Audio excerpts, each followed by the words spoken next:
Hello and welcome to the Young Musicians Guide podcast. I am your host, Aaron Campbell. This podcast is a series of conversations with music professionals in varying career paths, getting their advice and their ideas, anything that they have to say that might be helpful for other people who are seeking their own path in music. Today we are joined by vocalist, entrepreneur, businesswoman, and overall superwoman, Laura Barrett. She owns her own lesson company in the area. She also gigs and organizes a whole bunch of different events and just does a bunch of things. And it was really cool talking to her. It seemed like the overall arching concept that I got from this was that you can't let fear or a lack of knowledge about any specific career path or anything you want to do stop you from doing the things you want to do. And I know that the conversation was extremely inspirational and motivational for me, and I'm so excited to be able to share those words that she had with you. But before we get into that conversation, I would like to urge you, if you could, please leave a rating, leave a like, leave a subscribe, leave a comment. Just those things on whatever the platform is that you're listening to this that can help us beat the algorithms and help other people find this podcast. And speaking of other people finding this podcast, if you feel like the information that you're getting from this is helpful to you, I'm sure you have somebody in your circles who isn't listening yet who should be. If you could share it with them and send it their way and let them know of the value that you're getting out of this podcast, and hopefully they can get the same amount of value and help this whole thing grow. And if you've got a couple bucks, head over to the Patreon, become a patron, get a couple shout outs in the credits, all those sorts of things, more details on those actual sites, but it is a more financial way that you can help us take care of some of the overhead that we have here at the Young Musicians Guide. Also, I would like to reach out to you, the community. If you know of any projects or anything that's going on that in the music world that either you are working on or a buddy is working on that you think deserves a shout out on this show, or that you think that this community really needs to know about, anything that's entrepreneurial or just creative and awesome in the music world, give me a shout out on any of my social media forums. Those are always in the links and all that kind of stuff. You can find me. And let's make sure we get it heard and get it known. And hopefully that can be a segment in this intro where I can give a shout out to these certain things and where people can get a hold of it and take part in anything else awesome that's going out in the community. All right. So yeah, with that, all the business end is over. So please enjoy the conversation I got to have with awesome businesswoman, Laura Barrett.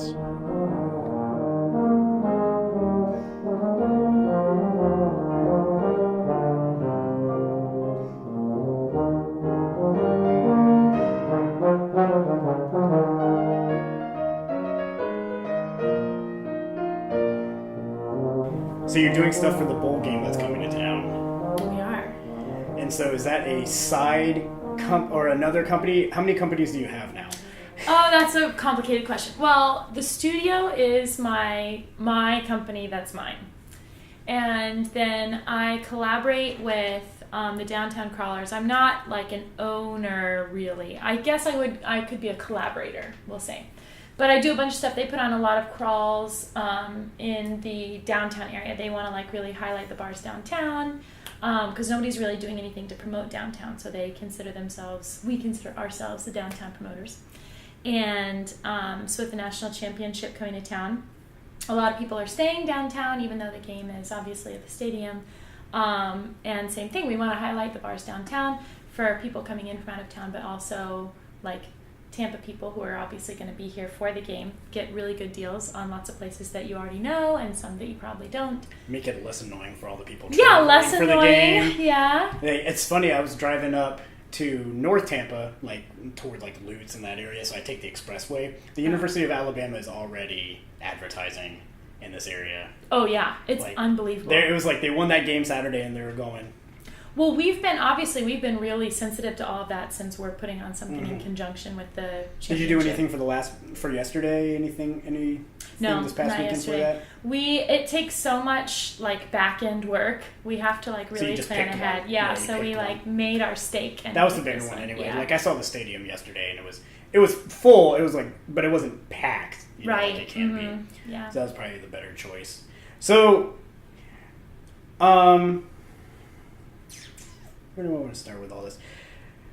All right. Well, hey, first off, thank you for coming out. Thank you for coming down here. My pleasure. I really appreciate it.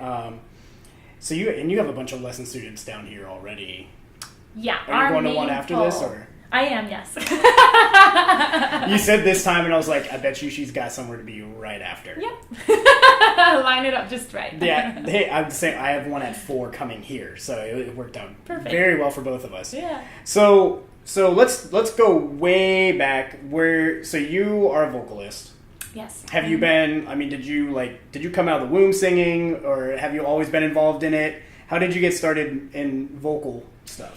Yeah, vocal stuff, I actually started in piano. My mom's side of the family is just a whole bunch of professionally trained musicians.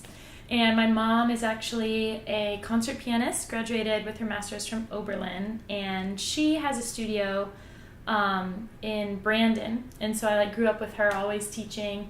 And we were kind of forced into piano lessons, I think, by default.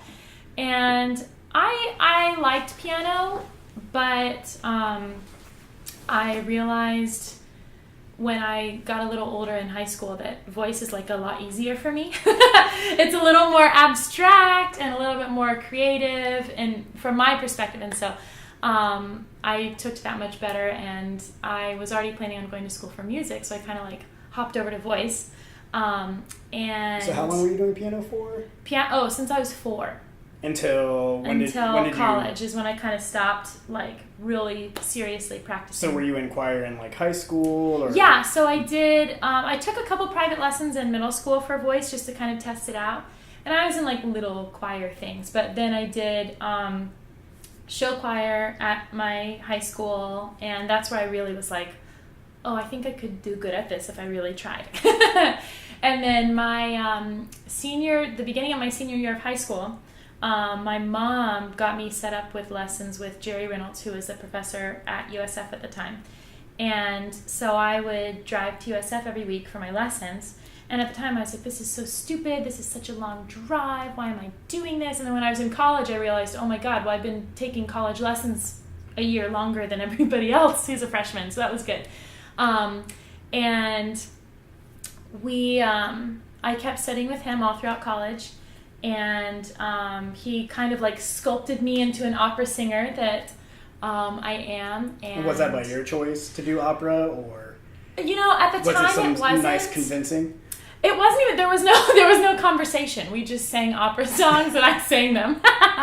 Did you come in with that intent? No, I didn't actually. I sang more jazz in high school actually. And did a little some jazz gigs while I was in college, because they're a lot easier to come by than opera gigs, and then obviously did a lot of opera singing and a ton of performing through school and what USF already had set up in their channels. But opera wasn't really, I didn't set out to be an opera singer at all by any means. And I think Jerry saw that I had the voice for it, and just kind of made the executive decision that that's what I would be. So when you're going through, because you have your bachelor's is in performance, right? Music studies. Music studies. Okay. Yeah. So when you're going through, and you're as a voice person, so it's not, because were you in the choirs as well? Did you have to do those large ensembles as well? Mm-hmm, yeah. So in your private studies, you were doing mostly the opera stuff, correct? Right. Mm-hmm. And so you're also doing the large stuff. Was there any chamber singer type of singing or anything like that? Yeah, as well? I was in the chamber singers and university singers and bel canto, all of the ensembles ever. Any a cappella or anything like that, or? No, I don't think we really had anything going like that at that time. They were just starting up the actual opera choir when I was there. But I did more solo stuff. Because of my background and all my family being musicians, that's where I had the most experience, was a ton of solo singing. And then I had a lot of other friends kind of already in the business world, and so I did a lot of singing for corporate events and very serious opera-esque weddings and things like that. That's mostly what I did. So a lot of Ave Maria. Oh my God! Please don't talk about Ave Maria. Yeah. So your season just passed. Yeah, it did. It did. So, because I'm just curious because I don't know the backings of a vocal technique and how you go through it. So I was like, I feel like instrumental, they're broadening out everybody now. It's this like trumpet players you can't just come in and say, I want to play big band swing. You just can't do that anymore. You have to be able to play everything and all that kind of stuff. So it's interesting to hear how the vocal side is as well. And it seems like you, in your private study, you went very hard solo stuff, but you also got the exposure outside of the studio as well. Yeah, and kind of the same thing. That was almost coincidental. But yeah, my education in college was so very focused on opera. And I mean, I think I could have steered that if I wanted to be a little bit wider, but I think just being young, I was like a lot more complacent and just like, this is fun. And so I did that. But yeah, I mean, then when you get out of college and, then I gigged because it was like fun to gig and everyone's doing a gig. But then you get out and you have to like live and stuff. Yeah, that's the next question. So was grad school an option? Were you thinking about it at all, or? No, I was so sick of school. I was ready to be done with school. But when I graduated, I actually was having like a little bit of like I think too, the way that music education is in college right now, it's so like technically driven, at least it was for me. And I always feel like I always want to achieve the highest no matter what my thing is. I mean, we all do. But so music theory, okay, I want to get an A in music theory. Oral theory, I want to get an A and all that. And some of those things I'm like naturally really good at. Some of those things I have to try a lot harder at. But, I want to be the absolute best. I want to make straight A's. I want to give the best performance. I want to have the best juries. I want to do the best recital, And so whatever's in front of me, that's what I want to do. But then I graduated and I was like, I don't think I really like this. and I didn't. A lot of the fun had been taken out of it. It was hard. I think a lot of other music majors identify with this. You probably do too, where it's like sometimes hard to listen to a song, especially within your genre, and not be so analytical and not see it as like a math equation and just like enjoy it or like close your eyes and not think. Yeah, it's funny. It's because I've almost... This is almost on topic, but I've almost exclusively dated non-musicians or people who were like in high school band but stopped afterwards, intentionally, because I don't like coming to the dinner table and what do you talk about? Let's talk about band. Oh yeah, I don't want to do that. The worst. And it's funny because I've been asked the question: do you feel like your education has ruined the enjoyment of music? And there are times where I turn on the radio now and I'm just like, this is horrible. Like, there's two chords here, the words are useless and all that kind of stuff. But then there's also times where like me and my buddy who are super nerds, we go to a movie, we're watching a Marvel movie and it's just big brass orchestrations and we're like, oh, you hear that 4/1 suspension? Like we get like nerdy over that kind of stuff and it makes it more exciting. I totally relate. Yeah, I mean, I like the nerdy stuff. We went to go see Rogue One a couple weeks ago and I'm not really like a Star Wars fan. I haven't seen like nearly half of the movies, but I was going because everybody's going and I'm excited because it's cool because it's Star Wars, and the whole time I'm just sitting there like thinking about John Williams and this and that and music and this is very interesting and blah, and all of the harmonic stuff that's happening, but I don't like that I do that because I'd rather sit there and just enjoy everything and watch the movie. Yeah, but I think I've only recently, I was just actually talking with someone else about this, another musician. I've only recently started like actually liking music again, like in the simplest possible capacity of just liking music.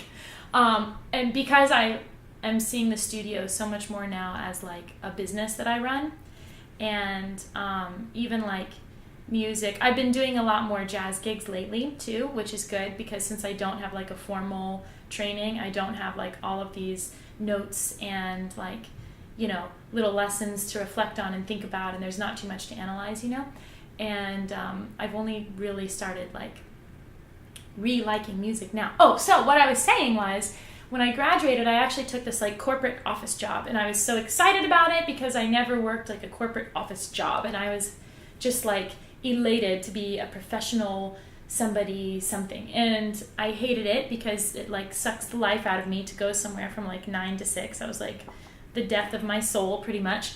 And so I think I lasted there maybe like 2 months or so. But then it was such a funny time in my life because I was so like disappointed and had no idea what I should do and just couldn't think about it. And oh my God, what am I going to do now?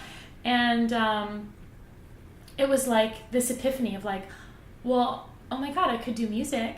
That thing. That thing. I have a piece of paper in this. Yeah. Well, and the reason, I mean, we went off on a little bit of a tangent, but the reason I kind of steered us into that tangent is that is the deciding factor for a lot of people on do I want to go to grad school or not. I mean, there are books written about people who go to Juilliard and just get burnt out on music.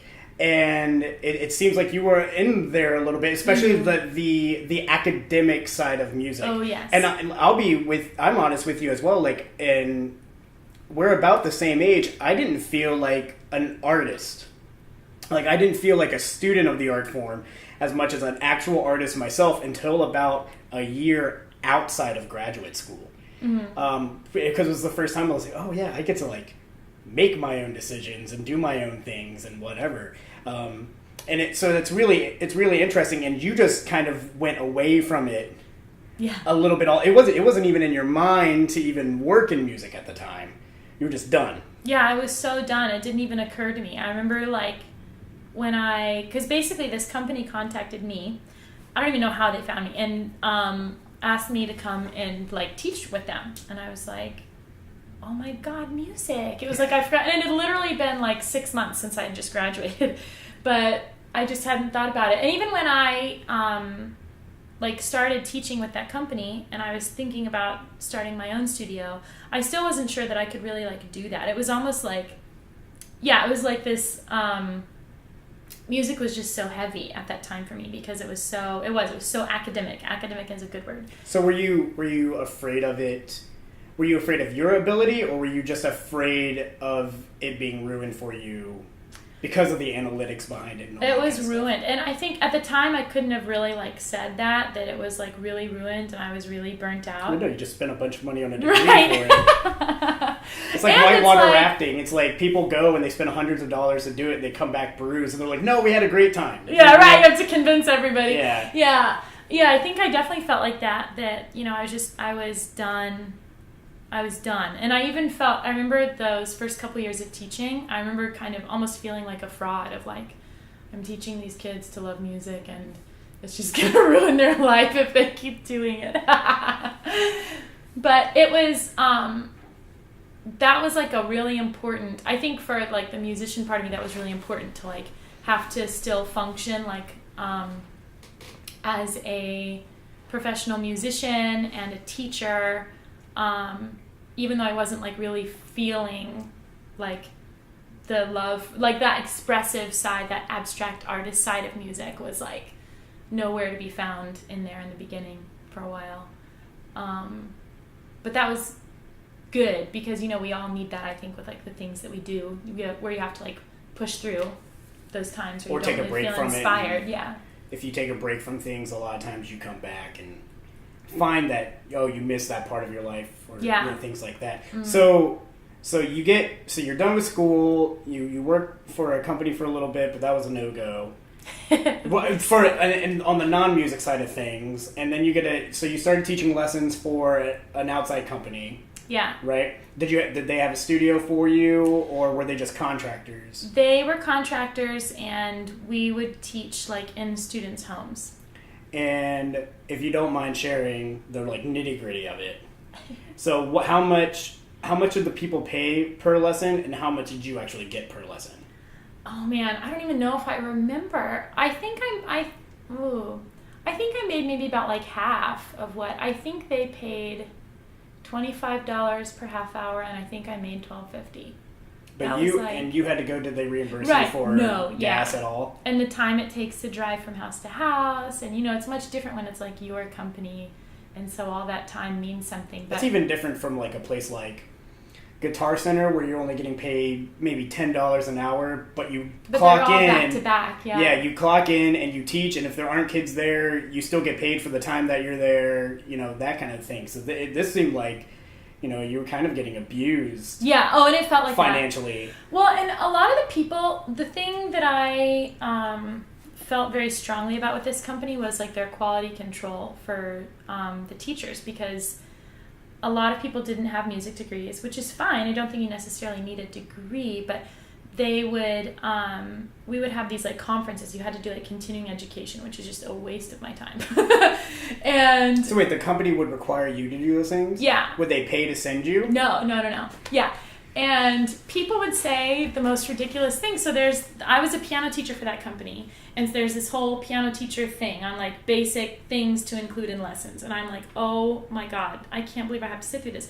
And they were all like webinars basically. And this other girl, so you couldn't see anybody, which is great because I would just be like watching a show with headphones in while this webinar is going on. And, but some other teacher from some other location was asking, she's like, I have a question. And they're like, okay, go ahead.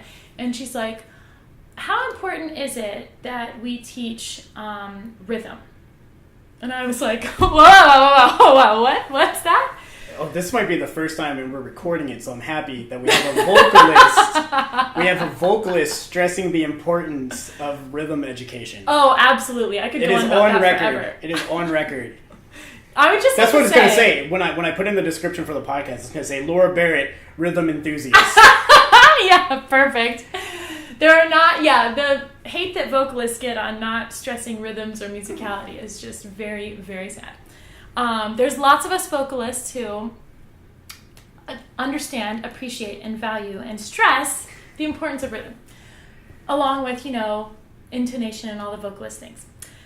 But so, she said she just doesn't really teach rhythm because she doesn't really understand it. She, and she's not talking about like, syncopation or, I don't know, like some really complicated something, like a particular, like a 64th note or whatever. She's talking about rhythm, and I'm like, okay, so what, like quarter notes? Like that's really like tricky. What's on the like, piece of paper. Yeah. And that was always a debate too, because I kind of did a gig like that. I taught in a guitar store. It wasn't a Guitar Center or a big box store, which thank goodness, and I learned a lot doing it. But a lot of the people, like even people who had guitar performance degrees, were okay teaching their students just tab and stuff like that, which the big problem with that is there's no rhythm. Right. So you have to hear the song before you do that. But there's a gigantic problem in that is, if you get hired to come in and play a job where you've never seen the piece of paper before, or it's a piece of music that hasn't been played before, which isn't often, but it happens. You have to read it. Right. It's just not well-rounded musicianship. Yeah. And so also at that time, I was teaching these two brothers, and they were in like 2nd and 4th grade, and they were very challenging students. They're actually still in the studio, and I love them to pieces. They're like one of my favorite families. And they were really challenging because they really didn't want to take lessons, and I came to this realization that like, okay, this is either going to be like the worst hour of my week, or like we have to find a way that I can work together with both of them to make this time like enjoyable, even though they don't see like a relevance to piano right now this minute. So I kind of like developed my own teaching philosophy almost exclusively through these two boys. And we used, instead of using like method books or even like a real theory book, we would like learn everything out of, I think we might have been doing Star Wars, in fact. I kind of forget what I started them in, but it was so roundabout. Everything had to be like so roundabout to like get them to enjoy it. But we got to this point where they really enjoyed it. And then on the back end, I'm like watching other teachers, like essentially, we make the same amount of money, we do the exact same thing, but what we're offering is really, really different. And that was kind of where I birthed the idea of my own studio, I think, is with just kind of watching all of that happen all at once on like the front end with students and the back end with teachers. And I wouldn't say that I felt like I still felt very burnt out from music, but I felt very empowered by like my music academia to be able to use that with students who either really want to learn music, and I have the tools for that, or kids who really don't and their parents really want them to, and make it to where everybody's having at least an A-OK time. And yeah, that's where all that So started. did you set it up as a company right away, or did you just break off and start teaching lessons on your own? I started on my own, and I was really, really not thinking of starting a company. I actually didn't even think of myself as an entrepreneur or a capable business person or anything. All of that would have actually probably terrified me. And I would have even probably described myself as like risk adverse at that time. But I just knew that I could do lessons well, basically. And I could do it myself, and I could make more money and have more fun because I don't have somebody over me telling me what to do. And I did. I had a lot of fun, and I built like some really amazing relationships. A lot of those families from the beginning are like still in the studio now, whether they take with me or one of our other teachers on staff. And I think that my niche for the studio, which I was building at that time and didn't really think about intentionally, is like the community that we have. All of our students, they all know each other because our retention's really good. But also everybody's kind of like-minded. Like we draw in really similar types of people. So there's families in the studio who all hang out outside the studio, but the only context they have for knowing each other is recitals, or their kids did a duet together one time, or they see each other at contests every year. And those families develop their own relationships just through that. And I think that's like really cool. My studio growing up that I was in didn't do anything like that. And then, of course, like the in-home lessons, we teach in-home and all that, and that's not necessarily 100% unique, but there's not as many people doing that as lessons in studios. But, yeah, I didn't think of it as a business, actually, until my son was born. So now we're talking about, let's see, I started teaching on my own in, like, 2011. I broke off, and then in 2014, yeah, so like 3 years later, when my son was born, I just kind of had in my head that like nobody's going to call me for lessons anymore. I don't know why I thought that, but I was just sure the studio is now going to die. My professional life is over. And yeah, I don't know. That's just what I thought. And but I kept getting just as many calls as I had before, but I was already kind of at capacity before my son was born. And then I took a break when he was born, and then when I came back, it was like, everybody was like, okay, so this person wants to take, and this person wants to take. And so I thought, I put up flyers at USF and at UT, and they were stupid. They were like, I didn't have a logo at that time, I wasn't an LLC, like there was nothing. I was just like, hey, I want a teacher, guys.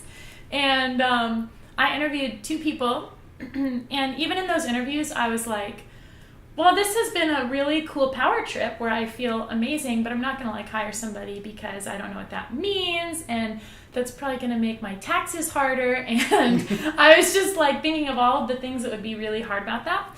And when Brendan, who was my first hire, but my last interview in that round of interviews, I was interviewing him, and I was like, man, this guy's cool. I like him. It'd be fun to work together. Too bad I'm not going to hire anybody. And then at the very end of this interview, he basically said to me, you know, I can see that you're building something here, and I want to be the person who builds it with you. And I remember thinking, like, I'm building something here. Oh my God, that's so crazy. And I went home after that interview, and I was just like so excited. Like Brendan made me excited about my business that I didn't think of as a business yet, you know? And yeah, from there, I guess the rest is history. I became an LLC. We got like actual business infrastructure things. And did you know how to do any of that before you? No, nothing at all. So you just learned it? Yeah, so I really like believe in entrepreneurs who like don't have experience or education, because that's something that I have no education in and zero experience in. And even though like my other family members of mine, they have studios, but same thing, they're not like an LLC, they don't need to do payroll, they don't have more students than like, you know, the 20 kids that they want to teach that week, which is awesome. But we figured it out on our own. So yeah, I mean, some of that is like really challenging because it's like I have to like research a lot to figure out very basic things that people, somebody maybe with like a business degree or somebody who's been running companies longer is like, takes them 2 seconds to. But I really like that process. And I think it really balances my like very, I feel very comfortable as a musician. Like I feel like I know a lot of things and I have a lot of experience. And not to say that I feel unqualified as a business person, but I feel much less experience and much less like formal education. So I like love the duality of that. And I really started to, at first I was so intimidated by all the business stuff, but now that's like the thing I love the most. And since I have that to kind of offset the overpowering academic musician part of me, it also lets me really appreciate that thing that I know really well a lot more. And we've been using the two together a lot lately too, for booking gigs and stuff. I haven't really had that much time to do gigs ever since I started hiring people, but we're kind of leveling off now. Well, I shouldn't say leveling off. I've hired as many people as I want to hire for now. And so I have like a little bit of time. So we're booking gigs again, and we're using the studio as like a platform to do that. So we're using people from the teaching team and matching them up with other people, which is cool because we have a lot of classical musicians, we have a lot of jazz musicians, and pairing them up has been a really fun experience. But then I feel like I'm using both of those things because I'm the one who's going and booking all of the gigs because I have like a brand behind me. And then as a musician, like when we're doing like jazz stuff, like I'm really enjoying all of the jazz gigs right now since I don't have like a degree in jazz, and so that's been fun because like that artist side of me has been like remembered in a way that I haven't for a really long time. So it's been like the business side of it has really helped me like re-embrace the music side of it. Even though I was doing the music side all along, it's helped me to actually like enjoy it again and feel creative musically in a way that I didn't before. That scares a lot of people too.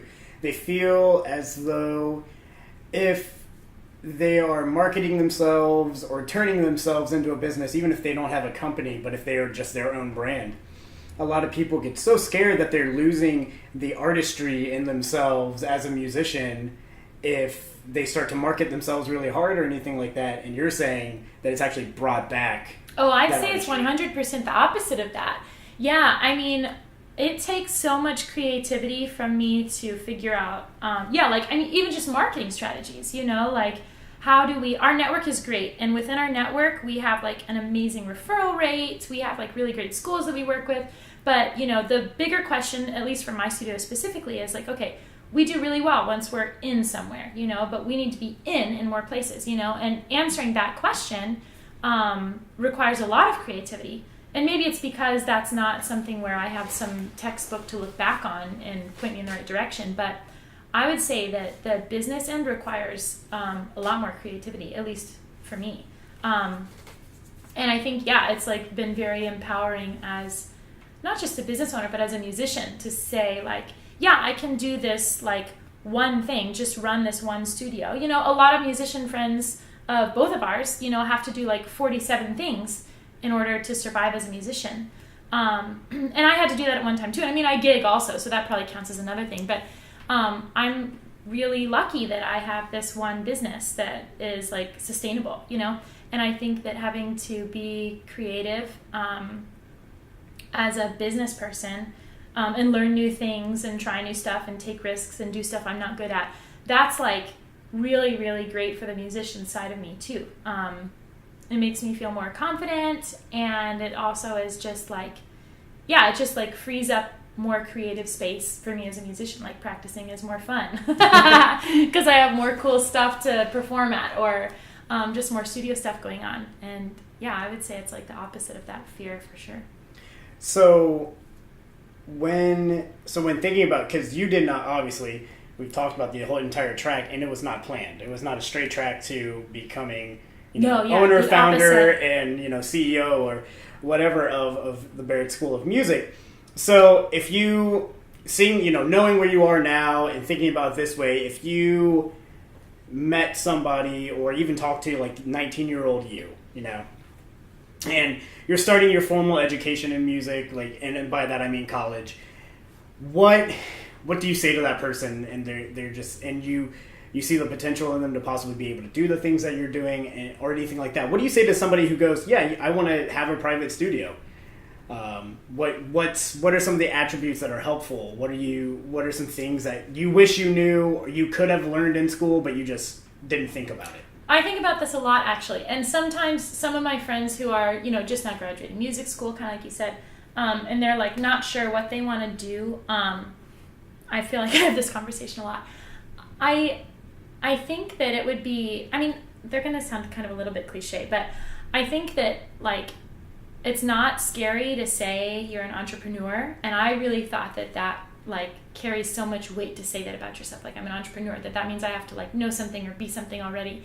But that's like, you should embrace that, even if the thing that you want the most is to have a full schedule of students for yourself at your house, that you're an entrepreneur to do that, and I think that a lot of people don't perceive that as like any kind of risk to take, but it is, because while you're building that studio, you're either going to have to have some kind of little like side hustle so that you can continue to take on students and not have to go get a full-time job, which is what I did for a while when it was building. And I didn't think of myself, I just didn't feel like I could call myself an entrepreneur because I didn't have like a business with, I didn't have an LLC, I didn't have like people working for me or this or that, so that doesn't count.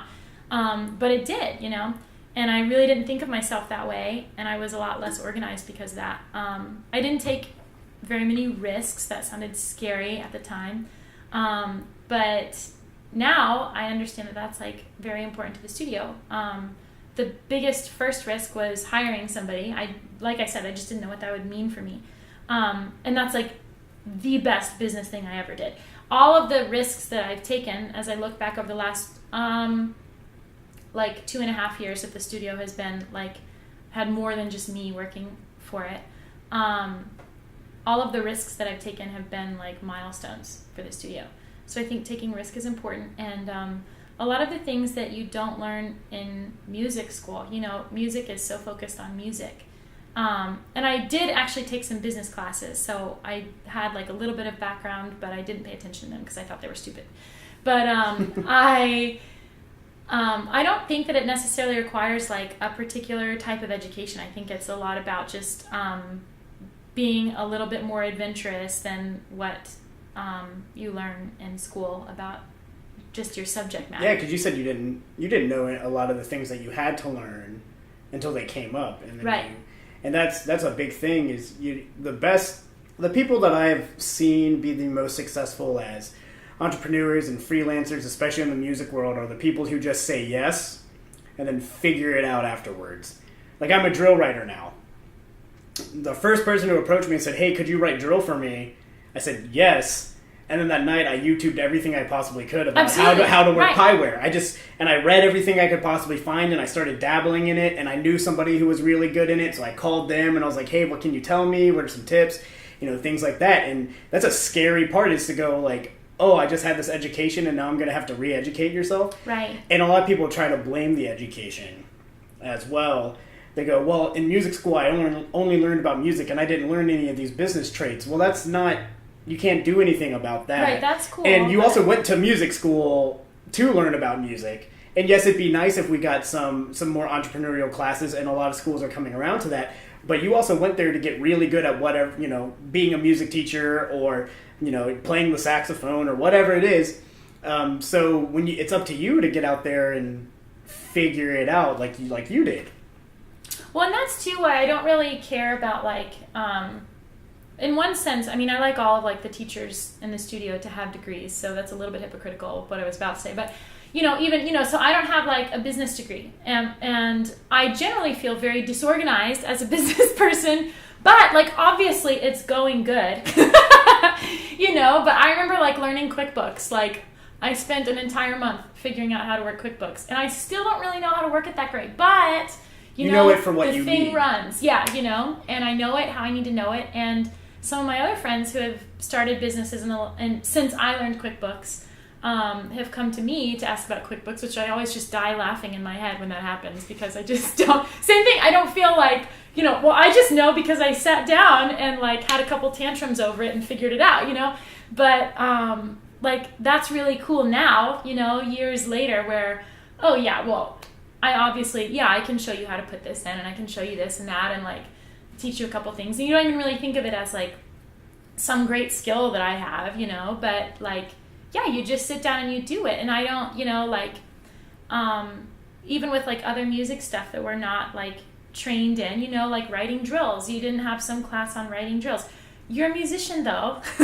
You can figure it out. And if not, just figure it out, like if you want to be successful and you want to run your own anything, I think it's a lot of saying yes, absolutely, and kind of like, I don't want to say fake it till you make it, but kind of fake it till you make it, where like, yeah, absolutely, I can do that, and I'll figure it out between now and when I have to do that, And I think that's like an important quality, because if you're going to be successful, then you're going to figure it out the right way anyways. And I know, like, the things that I don't know, that I need to know by a certain amount of time, I know I'm going to figure them out, but I don't think it requires like a particular education. So yeah, I don't think that it's fair to blame some educational system for not preparing anyone a particular way for a particular thing, So we talked about a lot of like really cool things. So what's the not cool? What do you hate about the gig? What are the things that, like, if somebody says, yeah, I want to do this, what's the thing that you go, that's cool, this is awesome, you can do this and this and this, just know, ... What is that? What is the... Because every gig's got it. Oh, no. I think it would be... Well, something that I really don't like handling as, like, the big boss lady is, like, any conflict ever, whether it's, like, some teacher who's not doing what I really need them to do, or a parent who's upset at a teacher or whatever. Like, all of the conflict is really not my favorite part of the thing. And I think that when you multiply out, before, when it's me and everything is directly me, if a parent has some question about something, then obviously it's me because it's me, But within the studio, I think handling all of those, like, any kind of problem that doesn't involve me, but now it does because it's my studio. That's, it has been something I've had to like learn to like not be flustered about, I guess would be a good way to put that. Especially nowadays. I mean, I weave in and out of schools all the time. You probably see it too, but like parents don't even approach the teacher anymore. They go straight to the principal or, the director or this or that. So like a lot of times, like, somebody who, one of your teachers, isn't doing something that a parent wants, and all they had to do was bring it up to a teacher, but you get an email instead. Right, yeah, exactly, yeah. And that's all, like, now I'm really fine with that. I feel comfortable handling it, but I guess that's what it is. It feels so unnecessary, like, okay. It's kind of the broccoli of your... Yeah. You just gotta eat it and get it done with. Yeah, and like I said, like that's another growing thing. Like I'm really happy to have had some of the experiences that I've had, or like I had to let go of a teacher about like 6 months ago. That was just horrifying, like just so stressful because you just wonder like, oh my God, well, are they gonna call all of my students and like try and take the rug out from under me, or are they you just like just the conflict of it all. I like don't enjoy, but it's good because it for me at least, it's taught me to be like very sure of myself. It's taught me to be a very clear communicator, and to remember that like at the end of the day, like this is my studio, and for the good and the bad, like I'm responsible for what goes on here, and I'm responsible for like how it's reflected in the community, and I've done at least a okay job of that so far because the thing is still growing, so like even though in hard times that feels like weighty, like oh my gosh, having to let somebody go, or like having some mad teacher or parent or something, but at the end of the day those things are so small and they don't matter that much, and just keeping like a bigger picture of the studio's doing well, like this is still fun, this is still successful, and this little bump doesn't matter, like I can get through this conversation, but yeah, that back end stuff is not the most fun, but even so, like the more that you walk through that, I think the better that I get at it, and the less it means, it doesn't mean as much to me now as it did before, whereas I'd be like so flustered for like days, and now it's like all right, well, let's just bite the bullet and move forward. It's like a relationship. Anytime, like, when you're first dating somebody, you know, they have the smallest problem with something and it's a huge deal to you. And then once you're, like, 10 years married or something like that, it's just like, oh, that's just, they're mad now. How it goes, yeah. They're mad. They're mad. And they won't be later. And that's what it seems like happens with people. Especially we're in outrage culture now. Yeah. Just like to be mad. Just like it's being more mad. Fun. And especially with parents, I mean, you are dealing with the joy of their life, and you know, everybody thinks that their kid is, you know, the end all be all, and yeah, you know, sometimes when you disagree, they like to disagree with you. Yep. So we talked about the bad, but what keeps you going through this job? Why keep doing this? Why not pursue other things? Oh, I love the studio. I think as it continues to grow and be successful, you know, one of the, I wouldn't say hard things, I think funny things.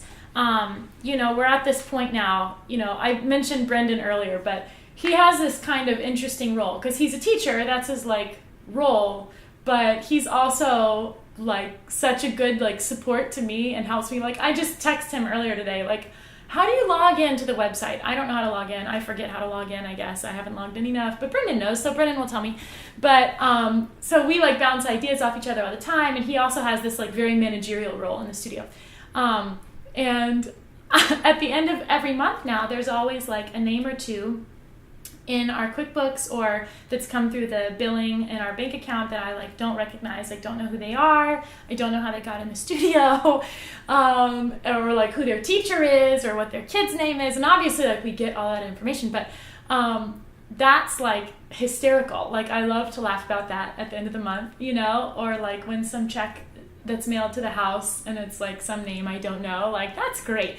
Not to say that that's why I do it, but I think seeing it grow, and it's grown very organically, and it hasn't been like, obviously I've put in a ton of effort, but I, like I said, it's not this thing I set out to do, and now I'm very dedicated to it, but it's not, you know, running a business isn't something that I was like trained to do, and I think I'm so like proud to say that, you know, I run this business and it's awesome and it's something that I'm really proud of, and the fact that it continues to grow, and I think if I stepped away and I just wasn't here anymore, the studio would like continue on its own, you know, and that's a really great point to be at, for business but also for me, and I don't think I could ever like part with that for something else, you know. The only thing I could ever do is like go and build something else, you know. I couldn't, now being at this point, I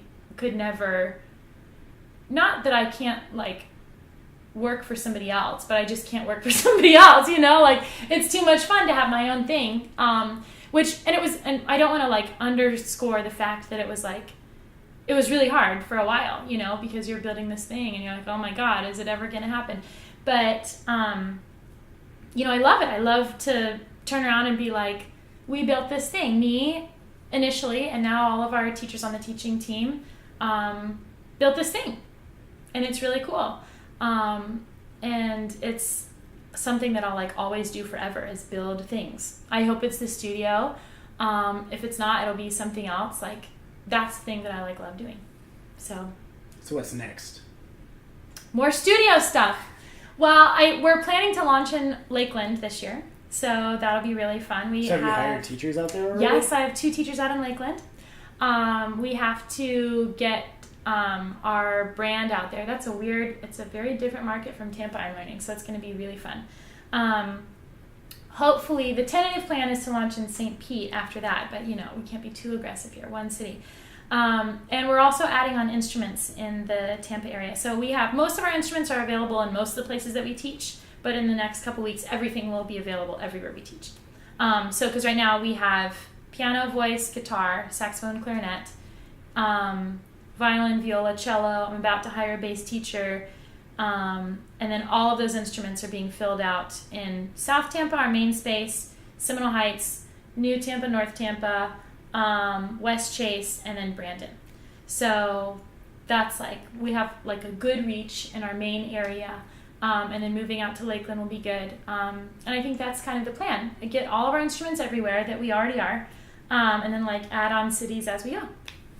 And so what's the incentive and drive to just keep building and building and building? What makes you want to keep putting it? So you're not just like, all right, I'm sustained. We're good. No, I never will be. That's just not me. I just never will be.